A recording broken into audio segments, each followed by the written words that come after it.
Once a young professor was making a sea voyage. He was a highly educated man with a long tail of letters after his name, but he had little experience of life. In the crew of the ship on which he was traveling was an illiterate old sailor. Every evening the sailor would visit the cabin of the young professor to listen to him hold forth on many different subjects. He was very impressed with the learning of the young man.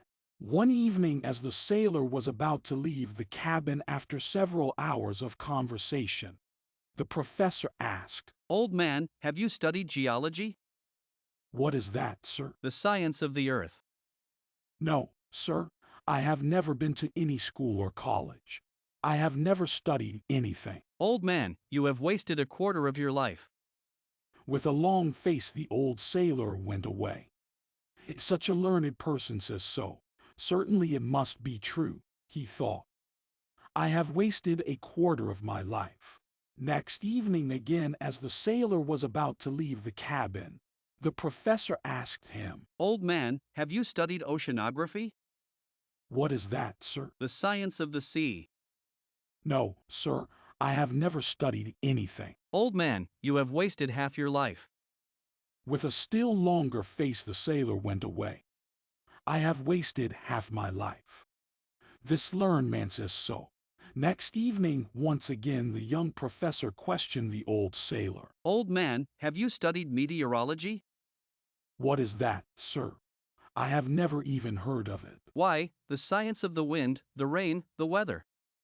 "No, sir, as I told you, I have never been to any school.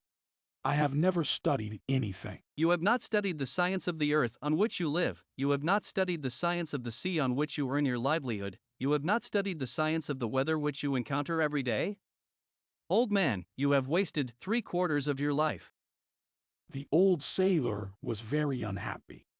This learned man says that I have wasted 3/4 of my life. Certainly I must have wasted 3/4 of my life. The next day it was the turn of the old sailor. He came running to the cabin of the young man and cried, "Professor, sir, have you studied swimology? Swimology? What do you mean? Can you swim, sir?" No, I don't know how to swim. "Professor, sir, you have wasted all your life. The ship has struck a rock and is sinking.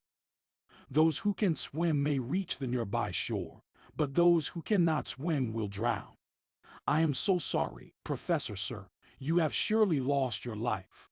You may study all the ologies of the world, but if you do not learn swimology, all your studies are useless.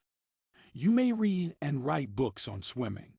You may debate on its subtle theoretical aspects, but how will that help you if you refuse to enter the water yourself?